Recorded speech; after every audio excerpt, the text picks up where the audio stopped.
それどうも、今回はですね、人参を使ったレシピを紹介したいと思います。人参のローストですね。すごいシンプルなんですけど、人参のね美味しさを堪能できるような、そんな一品です。でローストとは、言ったんですけど、実際その調理で使うのはフライパンですね。オーブンは使わないです。オーブンをね使ってしまうとよくある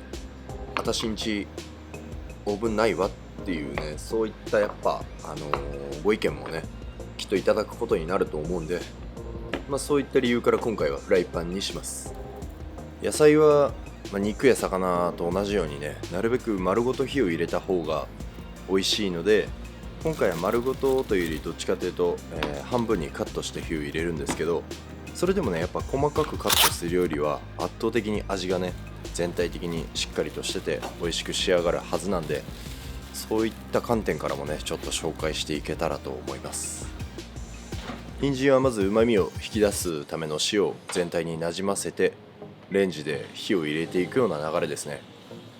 フライパンだけで火入れするとなるとかなり時間かかっちゃいますから、ここで一旦勢いをつけるようなイメージです。そしてお次は人参ですね。人参じゃない、ニンニクですね。やっぱり人参ってこうねフレッシュの時はやっぱりよりこうツンとした青臭さみたいなのを感じると思うんですけど、加熱をねして、多少はね和らぐと思ってるんですが、それでもねこう人参臭さ特有のものがあると思うんで、好きか嫌いかは別として、やっぱそういった香りをしっかりとこう、マスキングするというか、いい香りにするためにニンニクを使います。カットの厚みとしてはちょっとしたこうチップスにもできるように1ミリぐらいですかね。はい、それで次はこのナッツたち、ちょっとね甘いこのベリーっぽいやつとかも入ってて、これはそういう商品なんですけど、ナッツだけのやつでも全然大丈夫です。たまたまねこれ家にあったんで、このね黒い大豆、節分とかで巻くような豆あるじゃないですか。あれね僕好きでね、それでこれすごい好きなんですよね。もうこの、黒い豆だけで販売してほしいと思ってるんですけど、なかなかねそんな都合よくいかないんですよね。あとこのナッツとね人参って個人的にはすごく相性がいいと思ってて、それで、今回使っていく流れですね。なんでもしねナッツちょっとあんまりお好きじゃないっていう人がねいらっしゃったら、入れない方がいいかもしれないんですよね。お好きじゃないぐらいなんでね。その場合代わりのものどうしましょうか。あんまり考えてないんですけど、できればこのレシピ通りにやっていただいた方がいいと思います。そういうわけなんで、私んちちょうどナッツあるわっていう人がねもしいましたらぜひね使ってみてください。それで軽く下味の塩をしましたら、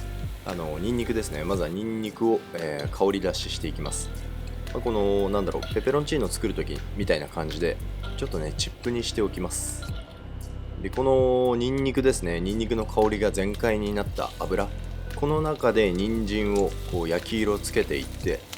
ニンニクのねオイルをゆっくりと吸わせていくことによってね、香りがねしっかりとこう人参に移っていきますから、このね工程結構大事ですね。火加減は中火で、人参がねしっかりとこう浸るぐらいの油の量はやっぱり用意した方がいいですね。で大体そうですね、5分6分、場合によっては7分、ちょっとね、その時の素材の状況と、お家の火力のねちょっとした差によってね変わってきますから、そこは様子を見てください。それで蓋を取り除いて、ひっくり返したら、このような感じで結構ねいい感じの香ばしい焼き色がついてきてるはずなんですよね。ちょっとね包丁とかで刺して、焼き加減、火入れ加減を確認します。で多分ねまだねこの段階だとちょっと火の通りがね甘いと思うんで、僕の場合は甘かったんでもう一回蓋をして再度 4,5 分弱火まで落として火を加えました。そしたらだいたいその後は人参がね火入って柔らかくなってきた頃合いなんで、蓋を外して、ローズマリーもね、さっきちょっと香り付けで入れてたんですけど、それも取り除きます。でバターを加えてちょっとしたこう焦がしバターにして、人参にねアロゼしていきますね。そそれで最初焼き色をつけておいた麺ですね。これもう一回さっき焼き色をつけたんですけど、これでねもうかなり完璧にいい感じにね甘くほろ苦い感じになってきたんで、そしたらレモン汁を加えてこうちょっとした酸味ですね。人参ってやっぱ甘さがあるんで、このナッツもなんとなくこう甘い風味あるじゃないですか。なんで酸味がね欲しいんですよね。バターも入ってるし、だからしっかりとこう酸味を加えて、で黒胡椒で味を締めるみたいな、そんな感じで盛り付けドレッシングに行きます。今回は人参2本でやったんで、実際ね1人1本でも十分だと思うんですけど、美味しくできちゃったらねおかわりしたいってやっぱなりますからね。そんなこともあって一応2本でやりました。で、盛り付けは先ほどチップにしておいたニンニクも添えて、あと黒胡椒ですね。で仕上げにはパルミジャーノレジャーノ振りましょう。粉チーズとかでもいいんですけどね、やっぱこっちの方が香りが全然違うんで1個ね持っておくと結構便利です。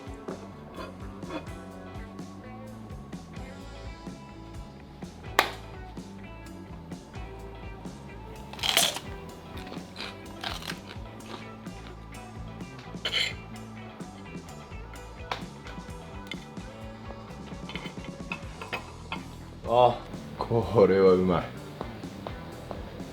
うまし。この人参の素材感、